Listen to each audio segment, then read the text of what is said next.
Saga présente Alchimie originelle, l'héritage, de Aurélie d'Arcadie et Pascal d'Arcadie, lu par Alexandre Picot. Prologue. Mortui vivos docent. À plus de 20 000 pieds au-dessus du territoire américain, un tapis de nuages immaculés s'étend à perte de vue.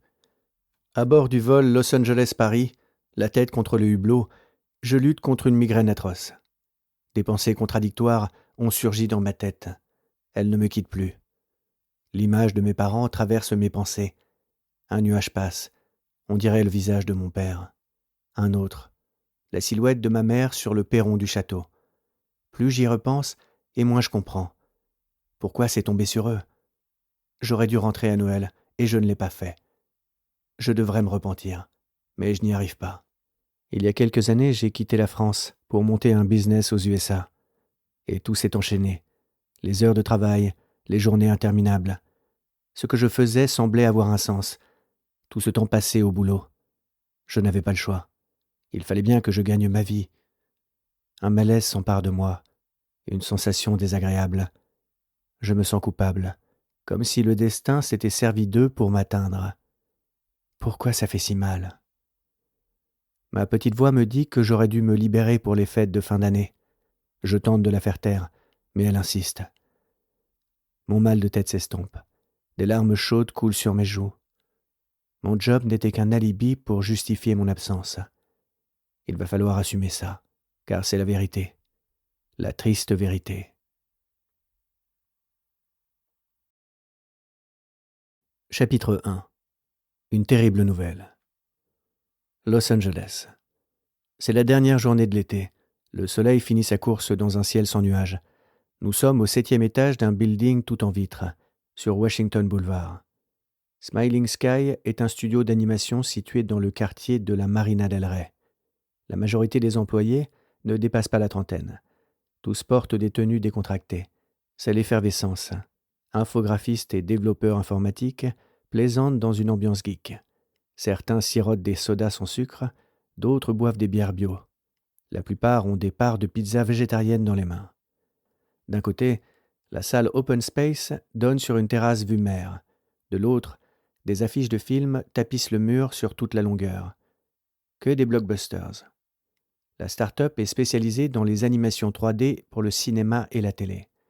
Ici, en quelques clics, on fabrique un golem virtuel, une armée de Valkyries ou une bataille interstellaire. L'atmosphère est plutôt zen, même si on y travaille sans compter ses heures. Les bureaux sont ultra climatisés et agencés selon les principes du feng shui. Le mobilier est en bois, il y a beaucoup de plantes vertes, un soupçon d'odeur d'huiles essentielles et des poubelles de recyclage. Un écran plat est accroché à l'angle de la salle. Le volume est coupé. Personne ne remarque les infos qui défilent en boucle depuis 5 minutes. 30 morts, une centaine de blessés. Un délinquant psychopathe a fait exploser sa ceinture et 2 valises dans un aéroport du sud de la France. Il était inconnu des services de renseignement. Au même moment, les membres du personnel de Smiling Sky fêtaient la signature d'un nouveau contrat, affichant pour la plupart une insouciance radieuse. Le co-gérant, Chan, un petit ingénieur chinois, à l'allure un peu raide, n'en revenait pas. Pondu à la toute dernière minute, la proposition de son associé avait conquis Hollywood. Christophe Castel, 28 ans, ressemblait plus à un surfeur qu'à un créateur de start-up. Mais un surfeur croisé avec un bûcheron. Mal rasé, habillé en Hollister, le Français aux cheveux blonds brûlés par l'eau salée était un virtuose de l'image de synthèse. Bien qu'il ne fût pas censé s'occuper des ventes, il s'en mêlait parfois, sans prévenir. Pour cette raison, et 2-3 autres, le Frenchie d'1,85 m à l'allure hirsute agaçait parfois l'ingénieur avant-vente tiré à 4 épingles. En retard à la réunion pour la série Time Travel Warrior, il avait débarqué en chemise hawaïenne sur tongs, prenant le risque d'anéantir leur partenariat avec les studios Warner Bros. Le fruit de semaines de travail était parti en fumée. Des jours et des nuits passés sur l'attaque virtuelle d'une cité médiévale. Méticuleusement réalisée sous la direction de son associé, La bande démo en 3D répondait parfaitement au cahier des charges des clients. « Et alors, on n'est pas payé pour faire de la merde ?» s'était insurgé Chris. Malgré les nuances d'orangé autour des prunelles, ses yeux azur s'étaient subitement assombris comme le fond de l'océan quand le soleil se couche. Devant les représentants des studios, le jeune effronté avait détourné la vidéo pour un tout autre usage. Elle avait finalement servi à montrer ce qu'il ne fallait surtout pas faire pour gagner le cœur des fans de la série. Ensuite, grâce à ses talents de visionnaire et quelques bidouillages, il leur avait vendu une version plus sexy. Séduits par la perspective d'une réelle innovation, néanmoins coûteuse, les clients leur avaient accordé un délai supplémentaire. Forcé de reprendre sa vidéo de présentation de zéro, Chan s'était remis à la tâche avec toute l'équipe, en maudissant son associé. Los Angeles Times. Qui se cache derrière les animations 3D de TTW? Chris Castell, alias Magic Frenchie, revient pour la nouvelle saison de Time Travel Warrior, du jamais vu dans l'histoire de la série. Ce choix à 2 millions de dollars l'épisode est une première. Préparez-vous à être ébloui. Le magicien des effets spéciaux numériques vous a concocté de nouvelles images de synthèse. D'après la Warner, la saison 3 de TTW s'annonce sensationnelle. Au bout du compte, les studios Warner Bros. Avaient revu leur budget à la hausse. C'était la plus grosse commande depuis le lancement de Smiling Sky. Tout le monde appréciait ce moment d'euphorie générale. Tous, sauf le fondateur. Un mauvais pressentiment l'avait envahi en voyant +33, suivi d'un indicatif régional, apparaître sur son mobile. Smartphone à l'oreille, le regard blême, Chris Castell traversa la salle à grands pas et s'engouffra dans son bureau. « Vous êtes toujours là ?» répéta la voix grave dans le portable. C'était celle d'Edward Gellon, son médecin de famille en France. Incapable de répondre, le jeune chef d'entreprise produisit un son étouffé. « J'étais sur les lieux, » poursuivit le docteur. « On avait besoin de moi pour soigner les blessés. C'est là que je les ai vus. » À contre-cœur, il décrivit en termes brefs l'allée de corps alignée au bout de laquelle il avait reconnu Octave et Aurore Castell. Les services scientifiques spécialisés avaient confirmé l'identité de leurs dépouilles très abîmées. Parce qu'ils avaient conduit un ami irlandais à l'aéroport de Carcassonne, les parents de Christophe s'étaient trouvés au mauvais endroit au mauvais moment. Malgré ses efforts, les paroles du médecin étaient comme des pieux dans le cœur du jeune homme. Ce dernier eut le souffle coupé. La scène de désolation, aperçue sur l'écran plat une demi-heure plus tôt, lui revint en mémoire. Les corps pulvérisés, la petite fille au visage brûlé. Grâce aux enregistrements des caméras de surveillance, la chaîne Info avait diffusé une vidéo de l'attaque terroriste. On y voyait des gens courir dans tous les sens, d'autres étendus au sol. Il se souvenait maintenant pourquoi il ne s'y était pas intéressé. Parce qu'il en avait marre de tout ce cirque. À force de matraquer les cerveaux, le battage médiatique provoquait l'inverse de l'effet souhaité. Au lieu d'interpeller l'opinion publique, on anesthésiait les gens contre le crime. La mort faisait partie du quotidien. On ne pouvait pas la combattre, alors il suffisait de détourner le regard pour ne pas la voir. Un flot d'images défilait maintenant dans la tête du créateur d'entreprise. Tout ce que le docteur avait omis de dire et que ses silences soulignaient. Il ressentait l'horreur de l'attentat. C'était insupportable. Il eut des frissons. Son visage devint pâle. Puis, saisi d'un haut-le-cœur, il claqua la porte de son bureau et vomit sur la moquette.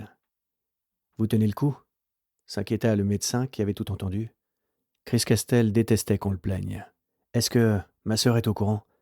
enchaîna-t-il en s'essuyant sur sa manche. « Pas encore. Il vaut mieux que je m'en charge. » Edward Gellon s'inquiéta de cette fuite en avant. C'était une réaction classique face à la douleur. En agissant de la sorte, on se perdait davantage dans les méandres de l'inconscient. Mais ce n'était pas à lui de l'en empêcher. « Très bien. Si vous changez d'avis, faites-moi signe. Elle doit être informée rapidement. » Il poursuivit à la manière d'un chirurgien annonçant l'échec d'une opération, expliquant que Fergus McCormack, leur parrain et majordome du château, s'occuperait des obsèques pour les préserver d'une vision peu supportable. Enfermé dans les pensées qui se bousculaient dans sa tête, Christophe n'écoutait plus vraiment. « Vous allez prendre un vol pour Carcassonne, j'imagine », conclut le docteur. « Un vol ?» Réalisant que c'en était trop pour son interlocuteur, Edward Gellon écourta l'appel en précisant qu'il restait joignable 7 jours sur 7. Le jeune dirigeant posa son portable sur la table de travail. Sa respiration s'accéléra. Il la retint pour contenir sa peine, puis se tourna vers la baie vitrée, embrassant l'océan du regard. On frappa 3 coups sur la porte entr'ouverte. « Chris, tu fais quoi? On t'attend » s'écria Chan. N'obtenant pas de réponse, ce dernier passa la tête dans l'ouverture de la porte. Debout face à la vue, le génie des effets spéciaux semblait avoir quitté son corps. Une odeur de vomi parvint jusqu'aux narines de l'ingénieur. Persuadé que son associé avait pris une cuite, il s'éclipsa en refermant doucement la porte pour ne pas le déranger. Le jeune homme resta prostré devant la baie vitrée. Le calme de cette vaste étendue d'eau contrastait avec le chaos de ses émotions. À l'horizon, le soleil orangé finissait de disparaître. Quand le tout dernier rayon prit l'aspect d'un étrange éclair vert, une onde de chaleur traversa son plexus, et malgré lui, Christophe explosa en sanglots. Côte d'Azur. C'était l'après-midi dans la baie de Villefranche-sur-Mer. Quelques agents armés sillonnaient les ruelles du village, en complément du plan Vigipirate. Malgré cela, les terrasses de café étaient pleines et la plage grouillait de monde. Personne ne semblait perturbé par le drame de l'aéroport de Carcassonne. À 2 pas de là, entre les murs de la forteresse bastonnée, une silhouette menue s'agitait, faisant rebondir une longue queue de cheval rousse. Iona Castel était au taquet, en pleine coordination de mariage. Un événement de plus de 300 personnes organisé dans la vieille citadelle. Perché au-dessus de la mer, ce lieu avait la capacité d'accueil pour une grande cérémonie, suivie d'une réception. Malgré sa connotation militaire, l'endroit était charmant, avec ses petites tours de guet, ses rembarts crénelés et son théâtre de verdure. Du haut de son 1,70 m, l'organisatrice scrutait les faits et gestes de ses prestataires dans les moindres détails. Tirée à 4 épingles, elle pestait de se sentir engoncée dans son blazer. Sa jupe était trop étroite, ses escarpins faisaient mal aux pieds. Pour cause, elle ne les portait pas souvent, préférant de loin le confort de ses baskets de ville. Iona n'aimait pas les contraintes vestimentaires liées à son travail. Dans ce tailleur bleu marine, il lui semblait qu'on lui reluquait les fesses à chaque fois qu'elle passait. Sa tenue de travail ressemblait au costume d'une hôtesse de l'air, avec un chemisier blanc et un foulard rouge carmin, la couleur de l'agence. Soucieuse de l'image, sa patronne imposait ce look au personnel de son entreprise. Un style à l'opposé de la personnalité de Iona, qui regrettait déjà sa doudoune cintrée, son pantalon slim et ses Adidas Gazelle. Au naturel, la coiffure de la jeune femme ressemblait à une crinière d'Amazone, mais quand elle bossait, ses longs cheveux roux étaient lissés et noués en couette. Malgré le fait que son dégradé rebelle s'échappait parfois de l'élastique, les préparatifs allaient bon train. Dans la cour d'honneur, les serveurs dressaient des tables rondes. Sur le podium prévu à cet effet, un groupe de musiciens et chanteuses s'installait. La pelouse du jardin ressemblait au paradis. Des chaises Napoléon ivoire, une allée tapissée de moquettes blanches immaculées. De chaque côté, un défilé de grands vases fleuris jalonnait le chemin vers une arche décorée. Celle-ci était recouverte de lierre, de lys et de roses. Iona observait d'un œil inquiet le bout du tapis de cérémonie se soulever à chaque coup de vent. Appuyé contre le bar de cocktail, le futur marié vidait une flûte de champagne en compagnie de son garçon d'honneur. Le premier portait un complet en lin blanc, l'autre un beige. Les 2 traders londoniens discutaient de leur dernier bonus, une prime confortable malgré tout, compte tenu de la situation des marchés financiers. Respectant la tradition, la fiancée attendait dans l'atmosphère feutrée de la suite climatisée. Avec excitation, la jolie brune se projetait dans l'avenir, au moment d'apparaître à son bien-aimé. Un pic de stress s'empara d'elle lorsqu'elle songea à l'échange des alliances, mais cette pensée fut rapidement chassée de son esprit. En bonne demoiselle d'honneur, sa meilleure amie ne tarissait pas d'éloges sur la robe de mariage. Une création signée Vera Wang. Le coiffeur et sa maquilleuse firent place à la manucure et la future épouse s'abandonna à la relaxation, en perdant son regard dans le bleu de la Méditerranée. C'était un jeune couple d'Anglais. Il était né à Londres, de parents d'origine italienne. La mariée, elle, étaient de souche espagnole. La rencontre avait eu lieu par hasard à Villefranche-sur-Mer, 1 an plus tôt.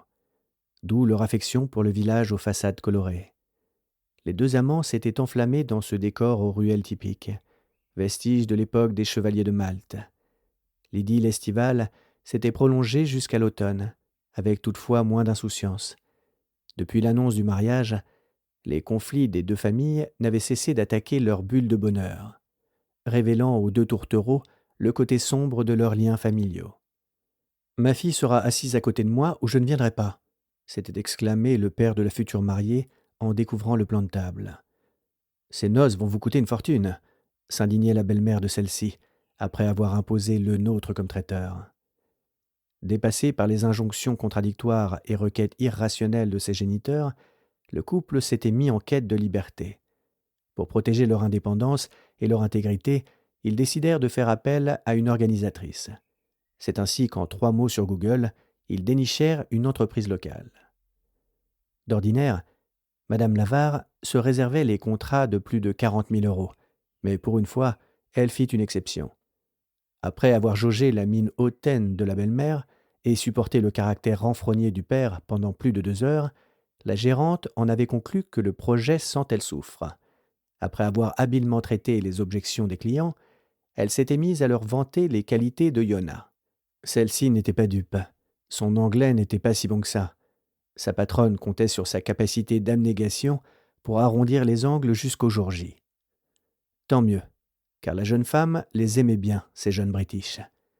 Contrairement aux autres cadres de la finance, ils faisaient preuve d'une grande sensibilité.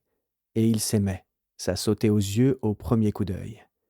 Convaincue qu'elle œuvrait pour une bonne cause, Yona avait déployé toute son énergie pour faire de ce jour le plus beau de leur vie. Et jusque-là, elle avait su préserver cette poudrière familiale de toute explosion. Soudain, une rafale fit vaciller une composition florale. Elle se jeta sur le vase pour l'empêcher de tomber en jurant discrètement. De nouveaux cheveux s'échappèrent de sa queue de cheval. Au même moment, les musiciens se mirent à accorder leurs instruments. Elle sortit une épingle de sa poche pour dompter la mèche rebelle qui fouettait son visage, et heureusement, le vent se calma un peu. Chris Castell sortit du building, casque de moto sous le bras. La sensation d'un poids sur sa poitrine ne le quittait plus. Sur le parking, situé à l'arrière du bâtiment, une sonnerie de SMS retentit. Il jeta un coup d'œil à l'écran. « Ton assistante a bien fait son job ? T'aurais pu me larguer de vive voix ? C'était quoi le problème ? Avoir couché le 2e soir ou t'avoir dit je t'aime ?» Le jeune homme eut soudain l'impression de manquer d'air. Ce n'est pas le moment. Il enjamba sa moto, mais il n'était pas du genre à faire souffrir une femme. Christophe ressortit l'iPhone de son short. « Dis Siri, envoie un message à Lindsay », lança-t-il à son application de commande vocale. « Ni l'un ni l'autre. Tu es une fille super. Le type de tes rêves attend quelque part. Je ne suis pas ce mec-là. Chris. » Après quoi, il passa en mode silencieux et enfila son casque.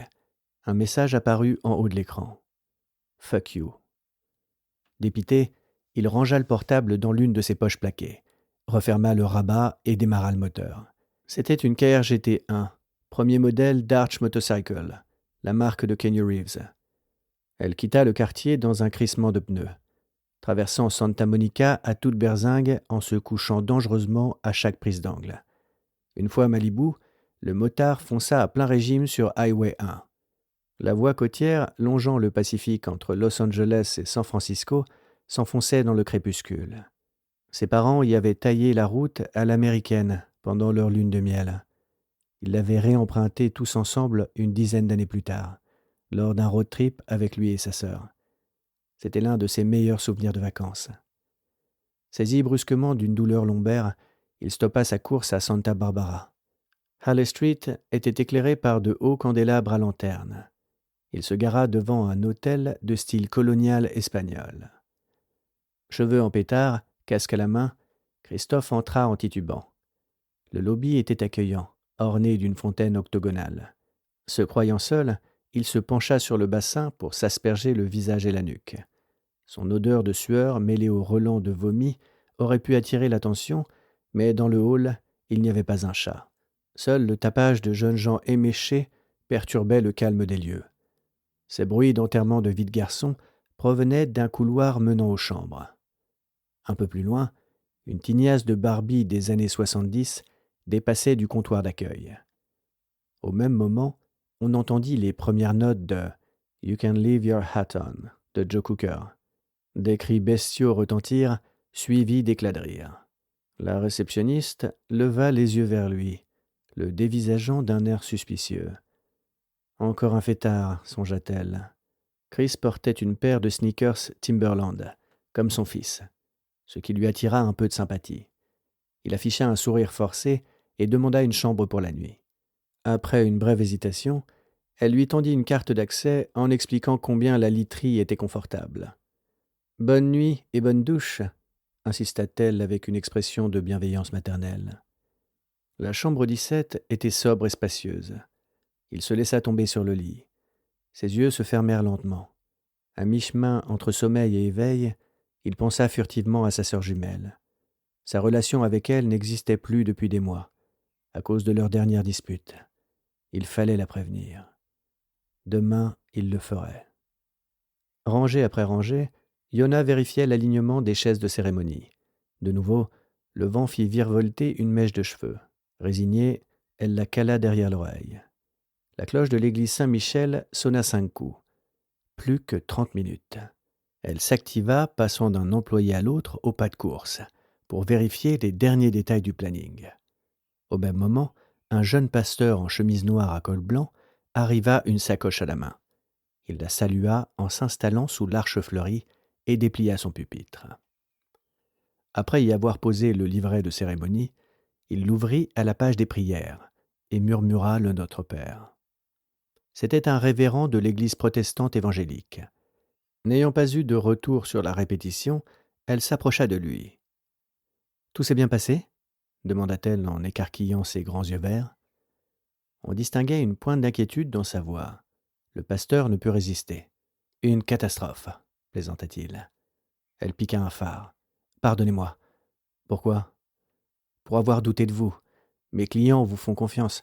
Je n'aurais pas dû. »« Ne vous excusez pas, » reprit le révérend. « Vous faites votre travail, et vous le faites bien. » Gênée par ses louanges, elle se mit à parler de la pluie et du beau temps, confessant sa crainte des rafales de vent. « Au moins, c'est une journée ensoleillée. » Il afficha un sourire goguenard. « Le jour idéal pour attraper le bouquet », lâcha-t-il en référence à la vieille tradition anglo-saxonne. « John, s'il vous plaît, ai-je l'air si désespéré ? Vous savez ce qu'on dit ? Les wedding planners organisent des mariages dans l'espoir de trouver l'amour avec un grand A. Le mariage est une institution, rien à voir avec l'amour. » Le pasteur John parut soudain dubitatif. « Dans ce cas, j'espère que vous trouverez l'âme sœur, » reprit-il avec compassion. Yona écoutait d'une oreille distraite, tout en jetant des coups d'œil furtifs vers l'entrée de la citadelle. Sur le pont-levis, une silhouette rose surmontée d'un large chapeau attira son attention. Une dame en robe de mousseline fit son apparition, accompagnée d'un homme à peine plus âgé, en costume vert anis. Les premiers invités arrivent. Soudain, son smartphone se mit à vibrer dans sa poche, accompagné du riff de guitare d'Highway to Hell. Elle coupa court poliment et prit l'appel. La voix de son frère retentit. « S'il te plaît, ne raccroche pas. En général, c'est toi qui fais ça. J'ai quelque chose d'important à te dire. »« Chris, c'est pas du tout le moment, » le coupa-t-elle. « Excuse-moi pour la dernière fois. Je ne voulais pas te crier dessus. » Ça ne sonnait pas comme d'habitude. Son frère s'excusait rarement, surtout quand il avait tort. Un froid glacial surgit en elle. Il prit une profonde inspiration. « Yona, papa et maman sont morts. » L'Airbus A380 survolait les nuages au-dessus de l'Atlantique, en direction du soleil levant. En proie à une anxiété incontrôlable, le jeune dirigeant n'avait pas fermé l'œil depuis son départ de Los Angeles. À sa gauche, un garçon âgé d'une dizaine d'années feuilletait un livre sur le naufrage du Titanic. C'était écrit en néerlandais. À la vue du paquebot en train de couler, Christophe se crispa. Il avala un calmant, but un verre d'eau et reposa sa tête contre le dossier de son siège. 10 minutes plus tard, il sombrait dans un profond sommeil. Soudain, la voix de l'hôtesse retentit. « Nous traversons une zone de turbulence. Veuillez boucler votre ceinture et relevez la tablette de votre siège. » Le jeune homme émergea péniblement. L'avion longeait l'Islande. L'image de ses parents flottait dans sa tête comme s'il venait de les voir en rêve. Alors qu'une profonde tristesse commençait à le submerger, le petit Hollandais se mit à hurler dans sa langue natale. Tirant d'une main la manche de son père, pointant l'aile de l'Airbus de l'autre, Christophe se demanda ce qui pouvait l'effrayer à ce point. Au même moment, l'avion passa dans un trou d'air. Une passagère poussa un cri strident. À travers le hublot, il aperçut le moteur sérieusement secoué. En une fraction de seconde, une vision macabre s'imposa dans son esprit tourmenté. La perte du réacteur, la chute, le crash. Ce qui, bien entendu, n'arriva pas, car le petit bonhomme désignait un nuage en forme de dragon. Figé, Christophe resta plongé dans une profonde confusion. Son cœur ne s'en remit pas vraiment, battant la chamade à la moindre turbulence. Il passa le reste du vol à surveiller les moindres soubresauts du réacteur, laissant l'objet suspecté prendre toute la place dans ses pensées. Tel le petit Hollandais de la légende qui boucha le trou d'une digue avec son doigt, le gosse venait d'endiguer le flot montant de sa culpabilité. Chris ne fit pas le lien entre cette anecdote sans importance et le décès de ses parents. Pourtant, le ver était entré dans la pomme. Il se sentait responsable de leur perte. Une fois arrivé à l'aéroport Roissy-Charles de Gaulle, l'idée même de réembarquer pour Carcassonne lui parut inconcevable. Cédant à sa toute récente phobie de l'avion, il loua un CRV chez Rent-A-Car et roula en direction du midi de la France.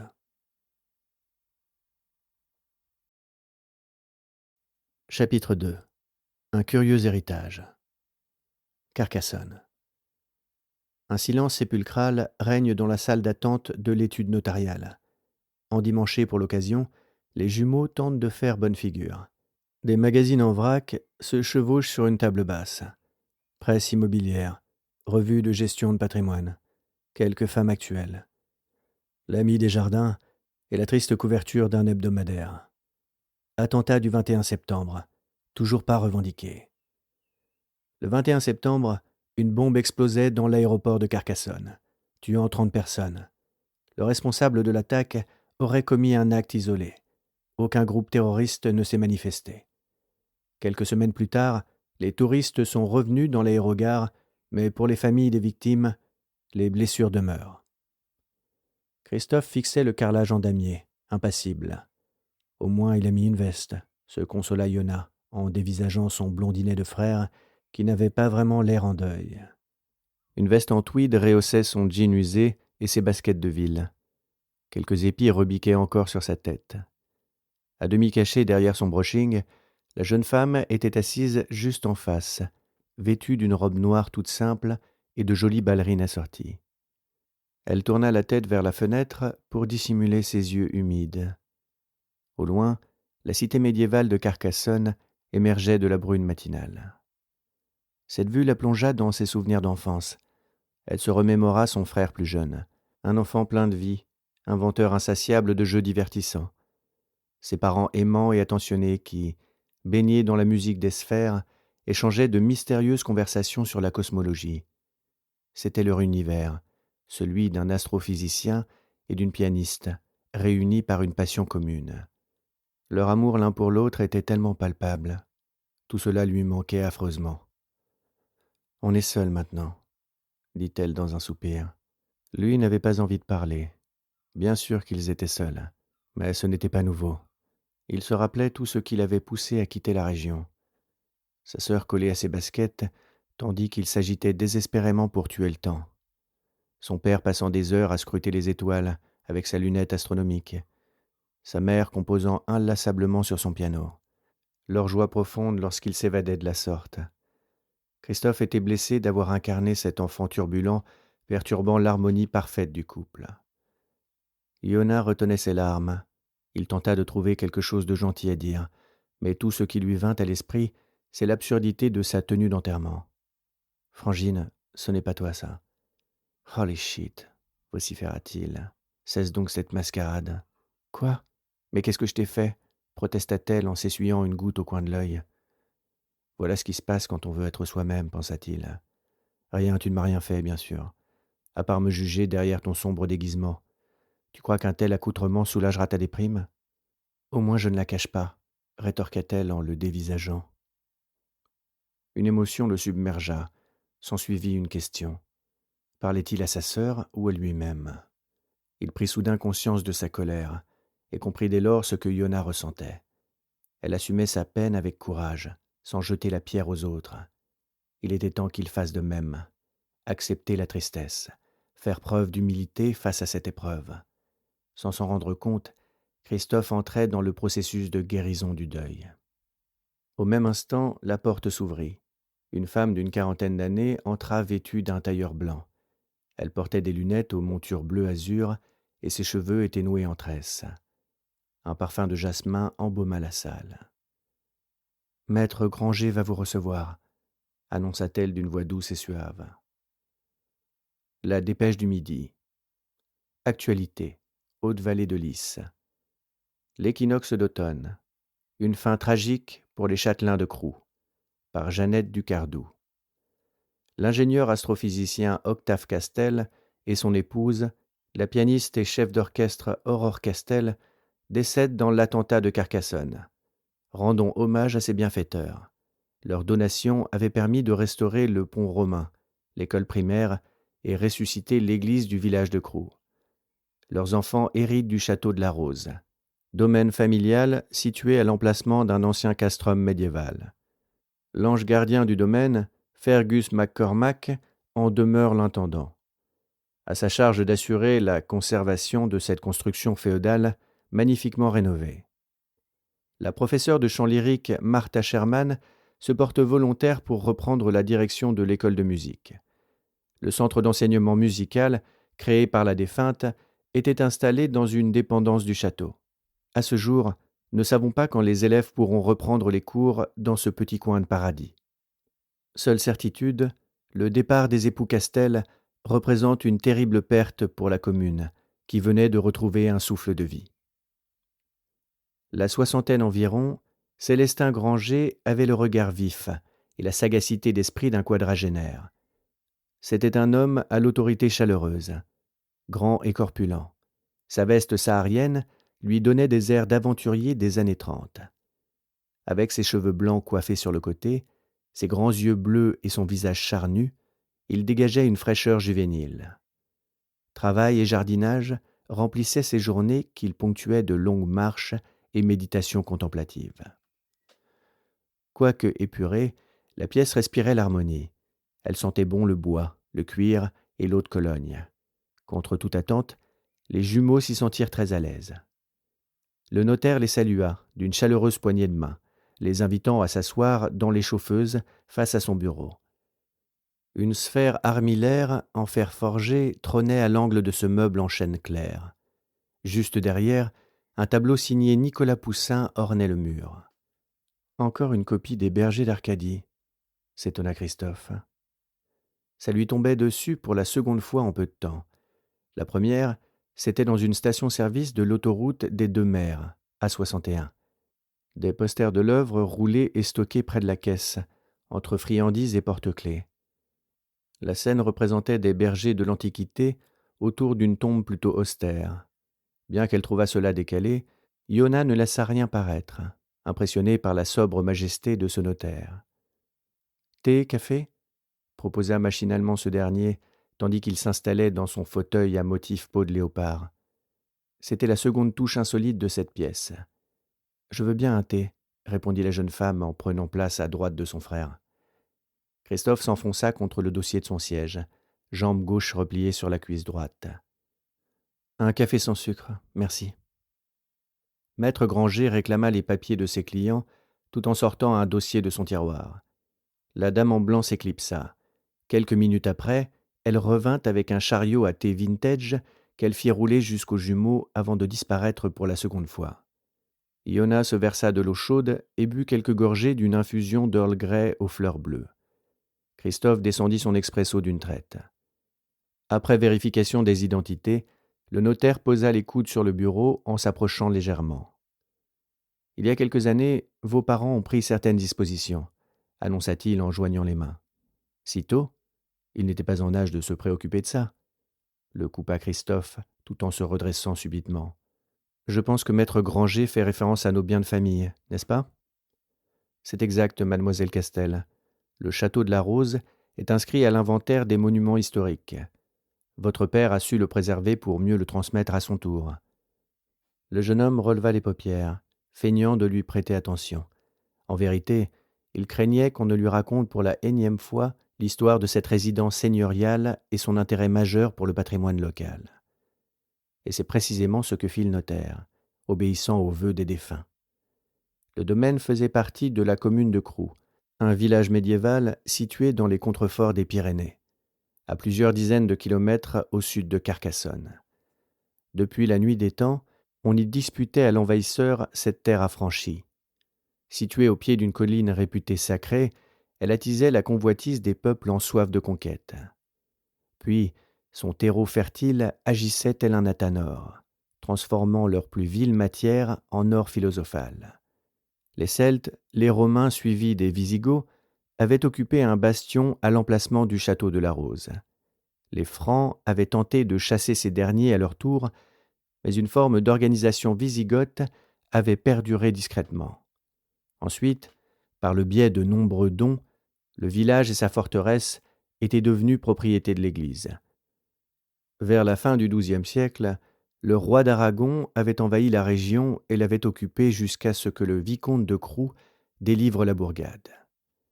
Quand Simon de Montfort avait pris possession de la place forte, lors de la sanglante croisade de Rome contre les Cathares, des hérétiques avaient péri dans les flammes des bûchers. Malgré cela, et le rattachement du village au royaume de France, son organisation culturelle et juridique était finalement demeurée intacte. Ainsi, de tout temps, Crou et ses hameaux voisins avaient pu jouir d'une large autonomie par le biais de privilèges. De nos jours, le bourg était administré par une étrange communauté, une fraternité de paisibles cultivateurs et notables locaux réunis autour de valeurs communes. Le notaire poursuivit. En bon patriarche, Octave Castel avait organisé la succession depuis longtemps. De la rédaction d'un testament jusqu'au financement des obsèques, il avait tout prévu. Célestin Granger leur tendit le document original. La signature en bas de page ne laissait aucun doute.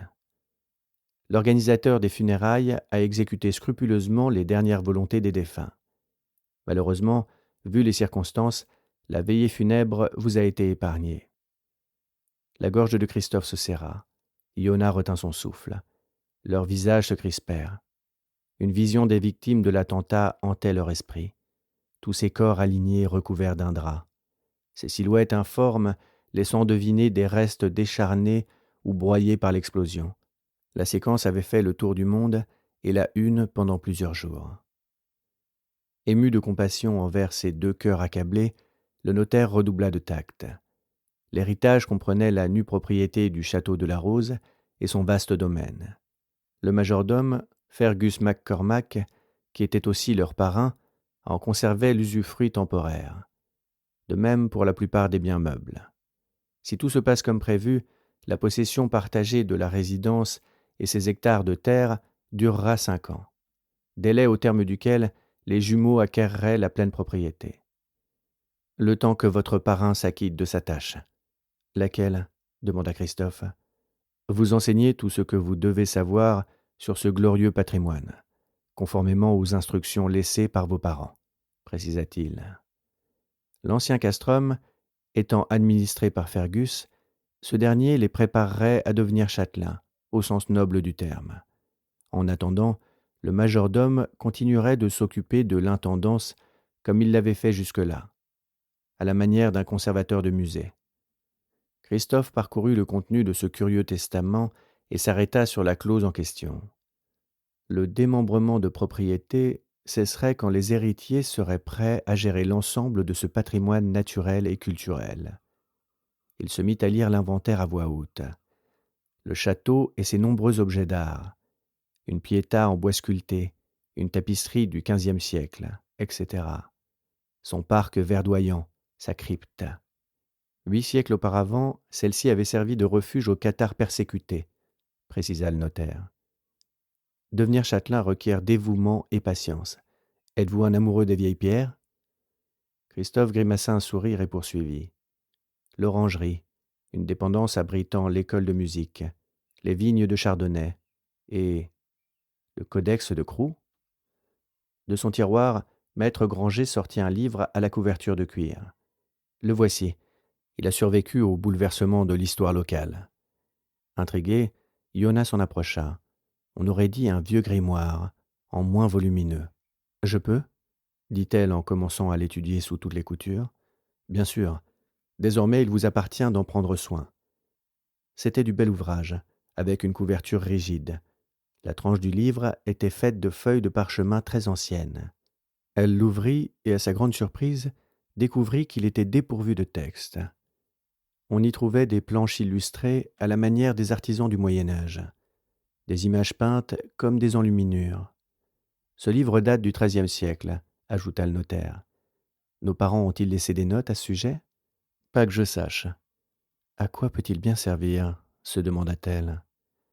De toute évidence, c'est un livre muet, comme ses ouvrages de philosophie hermétique, précisa-t-il après une brève hésitation. Il se révèle à celui qui est prêt. Prêt à quoi? À saisir le sens de leur message. Il doit avoir de la valeur, très certainement. Dans ce cas, nous n'avons qu'à le vendre, conclut Christophe, tout en dérobant le livre à sa sœur. Le notaire afficha un air perplexe. Vous ne pouvez pas le céder à n'importe qui, sous peine de vous voir privé du droit de propriété sur votre demeure. Pour quelle raison? Demanda le jeune homme, incrédule. Le codex de Crou est indissociable de votre patrimoine. Il fait partie d'un tout. En outre, c'est un meuble monument historique, protégé par les clauses particulières que vous trouverez en page 6. Prononcés avec gravité par Maître Granger, ces mots sonnaient comme un avertissement. Christophe reposa soigneusement le livre sur ses genoux. « À votre place, je le mettrai à l'abri dès votre arrivée au château, » leur conseilla-t-il. Après quoi, le notaire leur fit parapher et signer de nombreuses pages. Entré furtivement, un jeune clerc en chemise-cravate posa un dossier sur son bureau et ils échangèrent quelques mots. Voyant que sa sœur bouillonnait de questionnements, Christophe en profita pour lui donner un coup de coude. Fatigué par les tracasseries liées à la succession, il souhaitait écourter l'entretien. Heureusement, elle n'avait qu'une hâte, revoir la demeure familiale. Il lui glissa discrètement que si elle acceptait, il passerait quelques jours de plus au château, pour régler la paperasse avant de tourner la page. Finalement, le clerc s'éclipsa et l'entretien se termina par l'emplacement de la sépulture des parents, une concession perpétuelle dans l'ancien cimetière de la commune. « D'autres questions ?» fit le notaire. Sous le regard insistant de son frère, Yona quitta son fauteuil. « Ça ira, merci maître », répondit-elle. En serrant la main aux jumeaux, Célestin Granger rendit hommage aux bonnes œuvres de leurs parents. « Vous les connaissiez bien ?» demanda la jeune femme. Son frère retint un soupir et s'élança vers la sortie. « Ils étaient mécènes du patrimoine local, tout comme vos grands-parents et vos aïeux, » répondit Célestin Granger en les raccompagnant. « J'espère que vous perpétuerez la chaîne de la tradition. » Puis il prit congé avant de retourner à son bureau. Traversant les larges vallées du massif des Corbières, le SUV glissait sur la route telle une barque sur le fleuve de la vie. À la vue des vignobles de son enfance, Yona baissa la vitre pour mieux s'enivrer. Dans cette région vallonnée aux multiples ruisseaux, l'air lui semblait si pur. Les pensées de son jumeau étaient tout autres. Torturé par le remords, le jeune chef d'entreprise ressassait tout ce qui l'avait retenu à Los Angeles ces dernières années. Au départ, la soif d'aventure, le rêve américain, le surf, la nourriture asiatique de la côte ouest. Ensuite, le business et l'adrénaline qui vient avec. À quel prix? Comment avait-il pu céder à l'appât du gain, lui qui se croyait si détaché des choses matérielles? Il fallait se rendre à l'évidence. Sa quête l'avait emporté dans une course au profit chronophage. Sans qu'il ne s'en rende compte, il avait fini par ressembler à l'esclave d'un système qu'il rejetait de toutes ses forces. « Ce n'est pas bon de ruminer comme ça, » lui lança-t-elle. « Et qu'est-ce que tu suggères ?» Yona prit une grande inspiration. « Cette attitude, ça ne te ressemble pas. On dirait que tu te fiches de tout. » La route devint sinueuse. Il soupira de lassitude. C'est reparti. Écoute, je ne t'ai pas vu depuis 3 ans, alors vide ton sac. Que cherchais-tu à fuir? Christophe afficha un air résolu. Simplement moi. M'explique? Le fait même de revenir au château m'était devenu insupportable, comme si mes attentes n'y seraient jamais comblées. Quelles attentes? Je ne sais pas trop. Peut-être avais-je espéré une vie de famille plus ordinaire. Un père jouant au foot avec son fiston, une mère occupée à organiser de super fêtes d'anniversaire pour ses enfants. Bref, des parents à l'écoute de leurs moindres besoins. Une de ces visions utopiques que nous servent les comédies américaines? Tu sais bien que je suis un grand rêveur. Papa l'était aussi. Tu ne vas pas le blâmer d'avoir consacré sa vie à sa passion, toi qui as tout quitté pour réaliser tes rêves. À cet instant, les yeux de Yona se troublèrent, à tel point que son frère ressentit sa détresse. Comme quoi la feuille ne tombe jamais loin de l'arbre, ironisa-t-il. Elle haussa les épaules, fixant le paysage sur sa droite. Des pensées moroses refirent surface. Son départ du château de la Rose, la rudesse de la vie parisienne, sa fuite dans les études. Puis ses premiers pas en tant que chef de projet événementiel sur la Côte d'Azur, ce salaire bien en dessous de ses attentes, sa vie sentimentale désastreuse. Bref, la cata. Moi qui comptais sur toi pour me remonter le moral. Un rire nerveux s'échappa de son frère. Fallait pas jouer les psys. En tout cas, je te remercie. Je me sens beaucoup mieux. Le jeune homme ouvrit la boîte à gants pour attraper le codex rangé à l'intérieur. Un paquet de chewing-gum traînait juste à côté. Yona en sortit de dragée. « Tu permets ?» Il acquiesça en posant le vieux livre sur la console, entre les deux sièges. « Monsieur les préfère à la fraise maintenant ?» dit-elle en mâchouillant. Son frère pouffa de rire. « Ce ne sont pas les miens. »« Quoi ?» Elle s'empressa de recracher le chewing-gum, ce qui le fit rire de plus belle. « Dis-moi, tu étais au courant pour le codex ?» reprit-il plus sérieusement. Elle hocha la tête de gauche à droite. Christophe jeta un coup d'œil au contenu de la première page. L'image montrait un pèlerin arpentant un chemin épineux, au bord d'une rivière. Au second plan se trouvait une pyramide dont le soleil éclairait le sommet. Le sens de cette scène anachronique lui échappait totalement. Il n'aurait pas dû nous le confier, se désola-t-il. Je me demande quel est son message. Laisse tomber. Allez, je suis sûr que l'aventurier en toi brûle d'envie de le décrypter. Son frère tourna quelques pages en vitesse, tout en essayant de garder les yeux sur la route.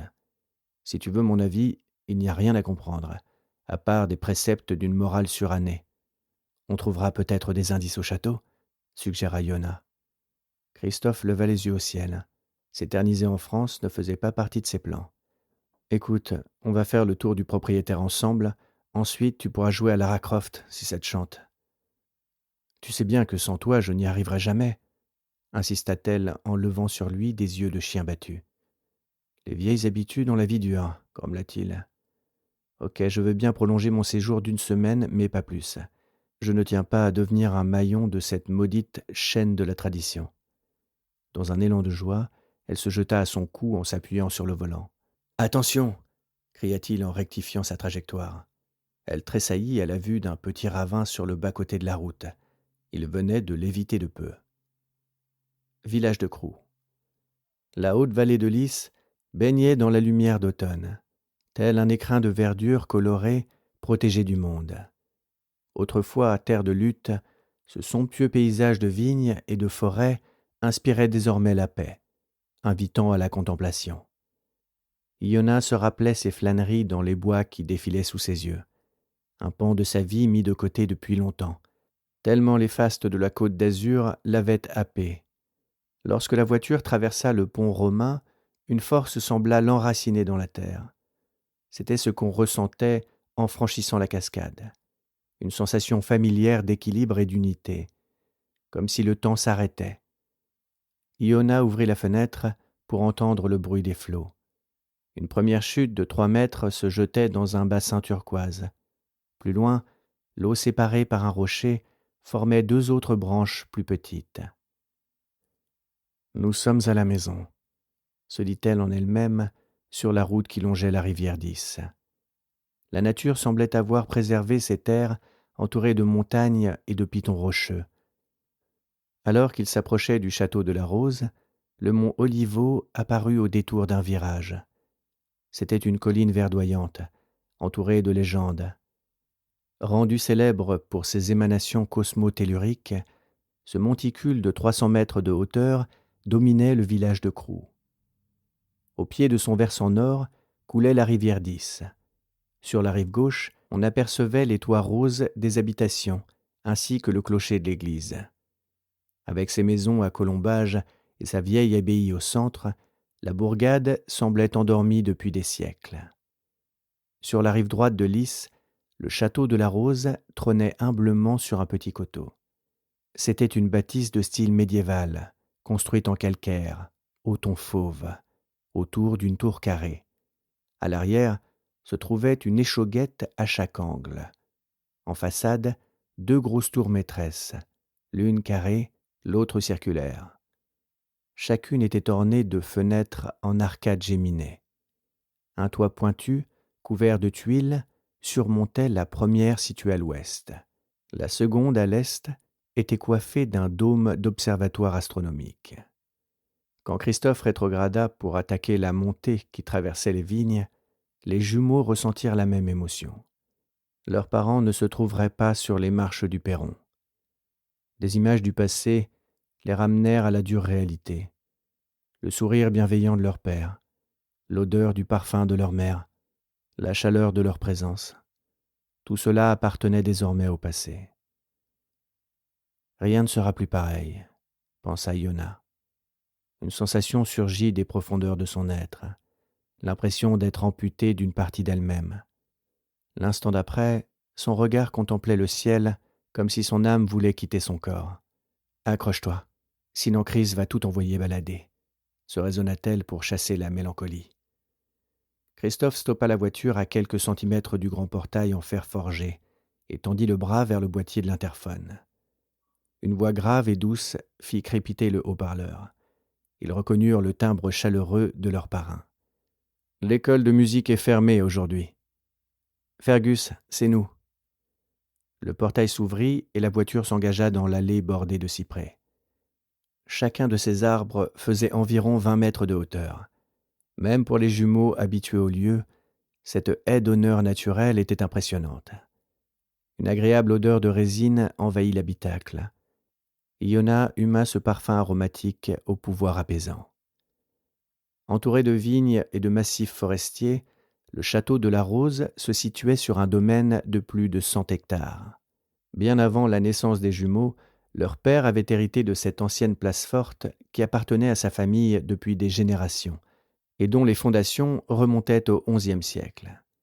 À cette époque, les habitants de la haute vallée de l'Is vivaient dans la tolérance et la plus pure tradition chrétienne, sous la protection des vicomtes de Crewe, riches seigneurs sympathisants de l'hérésie cathare. En l'an 1209, alors qu'Alric le Vénérable défendait ses terres assiégées par les troupes de Simon de Montfort, les tragiques procès de l'Inquisition marquèrent dramatiquement le paysage. Ainsi, le château, désigné sous le nom de Castrum de Crewe à l'époque, se trouva presque entièrement détruit. Au fil du temps, l'édifice avait été reconstruit et remanié plusieurs fois, avec quelques modifications architecturales. Plus récemment, sous l'impulsion d'Octave Castel, on l'avait renommé Château de la Rose, en référence au nom de jeune fille de la châtelaine, la Rose. Château de la Rose. L'allée débouchait sur une fontaine circulaire, devant la façade sud de l'imposante demeure. Une statue de déesse antique, entourée d'animaux ailés, se dressait au milieu du bassin. Droit comme un i, Fergus MacCormac attendait sur le pas de la porte en lissant sa moustache du bout des doigts. Sa chevelure poivre et sel, nouée en catogan, ajoutait un brin de romantisme à son allure posée. Les reflets argentés de sa barbiche éclairaient son visage mature. Le majordome d'origine écossaise imposait le respect dû à son âge. Sans rien du séducteur, c'était un homme ayant traversé le temps avec classe et humilité. Sa tenue très simple était composée d'un pantalon velours et d'un pull torsadé à col zippé. Son élégance naturelle et son calme légendaire suscitaient l'admiration des uns et la méfiance des autres. Christophe se gara juste au pied des marches. « Son regard m'a toujours fait flipper », murmura-t-il à sa sœur avant de descendre du véhicule. « Détends-toi, c'est sa façon d'exprimer de la bienveillance, » répondit-elle en chuchotant. « Si c'est cela, je devrais m'y mettre aussi. Il n'a pas pris une ride. » Attentif aux moindres détails, l'intendant du château esquissa un sourire tout en les fixant sans ciller. À la naissance des jumeaux, Fergus avait accepté de devenir leur parrain, et il prenait son rôle très au sérieux. Le calme olympien du majordome mettait Christophe mal à l'aise. Ses yeux gris clairs semblaient le percer à jour, deviner ses pensées. Iona le trouvait rassurant, sans toutefois se voiler la face. Le majordome l'intimidait tout autant. Mais si on faisait abstraction de cela, on percevait tout le reste. Comme ses pas de doigts au coin de l'œil, témoins de sa cordialité. C'était un homme au grand cœur et à la conversation laconique. Les gens du village le surnommaient « le vieux loup gris ». Son style mystérieux et détaché lui donnait l'air d'un James Bond à la retraite. Le genre de type qu'on imagine avec un permis de tuer, plaisanta Christophe. Pour sa sœur, cette assurance naturelle n'était pas celle d'un tueur, mais d'un homme prêt à se sacrifier pour une cause. Fergus ne parlait jamais pour rien, clignait rarement des yeux. Pourtant, tout en lui sonnait juste. Peu enclin aux démonstrations d'affection, il fit une exception en les accueillant tour à tour par une accolade. « Vous n'êtes pas très chargé », s'étonna ce dernier en se penchant sur le coffre. Les affaires du jeune chef d'entreprise tenaient dans un simple bagage de cabine. C'était suffisant pour quelques jours, se justifia-t-il. Christophe a décidé de rester plus longtemps, compléta Iona. Le vieux McCormack scruta les alentours comme s'il s'attendait à voir débarquer quelqu'un. Puis il referma le coffre et disparut sous l'entrée voûtée, un bagage dans chaque main. Ce matin-là, tel le chant du coq au lever du soleil, la voix d'une soprano lyrique retentit. Ça provenait du rez-de-chaussée de l'aile est. Une musique pleine et soutenue, ponctuée de claquements de talons sur le carrelage de la cuisine. Emmitouflée dans une robe de chambre lilas à col châle, Iona entra dans la salle à manger mitoyenne. Une délicieuse odeur de croissants chauds embaumait cette partie du château. C'était une véranda à l'ancienne, en forme de rotonde, le genre d'extension en fer forgé et acier datant du XIXe siècle. Les premiers rayons du soleil traversaient les baies vitrées. Éblouie, elle plissa les yeux. La déco a changé, constata-t-elle après s'être habituée à la luminosité. Malgré tout, elle s'y sentait à l'aise, comme si dès l'origine, l'ensemble avait été conçu pour revêtir un tel décor. Une suspension sphérique de style ancien attira son attention. Il s'agissait d'une lanterne en forme de globe, faite de verre et d'armature de bronze. Au-dessous, une table de bois ancien trônait au centre de la pièce, entourée de chaises sculptées, des vestiges de la Renaissance espagnole. Elle s'en approcha en traînant des pieds dans ses mules écossaises mauves. Après avoir étouffé un bâillement, elle recula une chaise et s'assit dos aux vitres et à la lumière. Sa tête dépassait à peine du dossier. En face, le mur de pierre était couvert d'une grande tapisserie médiévale. Entourée d'une licorne et d'un lion, une dame courtoise vêtue de velours rouge incarnait la générosité sous une tente bleue. Sur celle-ci, on pouvait lire la devise suivante. « À mon seul désir ». La voix stoppa ses vocalises. Les bruits de talons se rapprochèrent. Un visage aux pommettes souriantes apparut derrière un plateau chargé du petit déjeuner. Artiste d'origine américaine, Martha Sherman était retraitée des chœurs de l'Opéra de Toulouse. Un chignon rétro de couleur blond platine se dandinait derrière sa tête bien ronde. Sous son tablier, elle portait un tailleur fuchsia assorti à son rouge à lèvres, une taille 44 un peu serrée.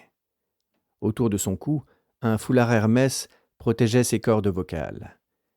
Malgré ses innombrables années passées en France, elle avait conservé son accent. Ses paroles étaient ponctuées d'expressions états-uniennes. « Bonjour, sweetie », s'exclama-t-elle en posant le plateau d'argent sur la table. Les mèches rousses de Iona scintillaient aux premières lueurs du soleil. Pourtant, sous sa crinière flamboyante, La jeune femme avait l'air triste d'une madone toscane. En proie à une forme de syndrome du survivant, elle ne se sentait plus digne de ces attentions particulières qui rendent la vie plus douce. « Ne te sens pas obligée de me ménager, Martha. » Celle-ci afficha un air surpris. Au village, tout le monde l'appelait Marthe ou Marty. Le fait que Yona prononce son vrai prénom lui rappelait qu'elle ne se connaissait pas vraiment. Craignant de l'avoir vexée, la jeune femme s'excusa. « Ne t'en fais pas, lui dit Miss Sherman en posant sa main sur son épaule. Ça faisait un bail qu'on ne m'avait pas appelé comme ça. Comment veux-tu que je t'appelle ? La soprano prit un temps de réflexion. Appelle-moi par mon surnom, Marty. Aussitôt après, elle mit le couvert pour Yona, plaçant miel, beurre, confiture et tartines grillées à proximité. Puis, elle versa du jus de fruits frais dans son verre.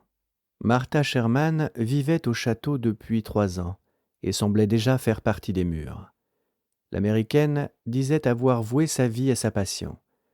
Après avoir terminé sa carrière à Toulouse, au théâtre du Capitole, elle s'était mise à enseigner le chant lyrique à l'école de musique d'Aurore.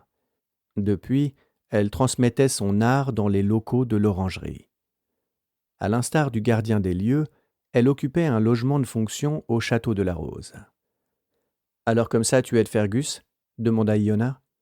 Depuis la disparition des Castels, Martha endossait parfois le rôle de gouvernante pour soulager le majordome, au point que, dans le voisinage, certaines langues bien pendues véhiculaient la rumeur d'une idylle entre le rossignol et le vieux loup gris. Malgré cela, ni lui ni elle ne laissaient rien paraître, à part cette amitié fraternelle dont la raison semblait tout autre. « Bah, les gens racontent n'importe quoi. J'ai 2 amours, l'opéra et la gastronomie française. Voilà pourquoi je navigue entre la cuisine et l'orangerie. Je suis sûr que toi tu me comprends. » L'évocation de l'école de musique de sa mère jeta un froid, entraînant un silence que Miss Sherman brisa à l'aide d'un panier de viennoiseries. « J'espère que tu n'as pas perdu l'appétit. » Iona en choisit une de chaque. Satisfaite, Martha reposa le panier et lui servit un bol de cacao dans lequel elle versa du lait fumant. « Good girl. Les hommes aiment bien les formes, » ajouta-t-elle en lui lançant un clin d'œil. « Tu permets que je te tienne compagnie ?» Par politesse, la jeune femme afficha un sourire d'approbation. La soprano s'installa juste en face. « Nous devons discuter de l'école de musique, ok ?» Les yeux de Iona se remplirent de larmes. Martha lui tendit un mouchoir. « Ne t'inquiète pas. Fergus m'a chargé de m'en occuper en attendant votre décision. » Nous espérons que vous avez apprécié cet aperçu. Pour continuer à écouter ce livre audio sur Google Play Livres, utilisez le lien dans la description de la vidéo.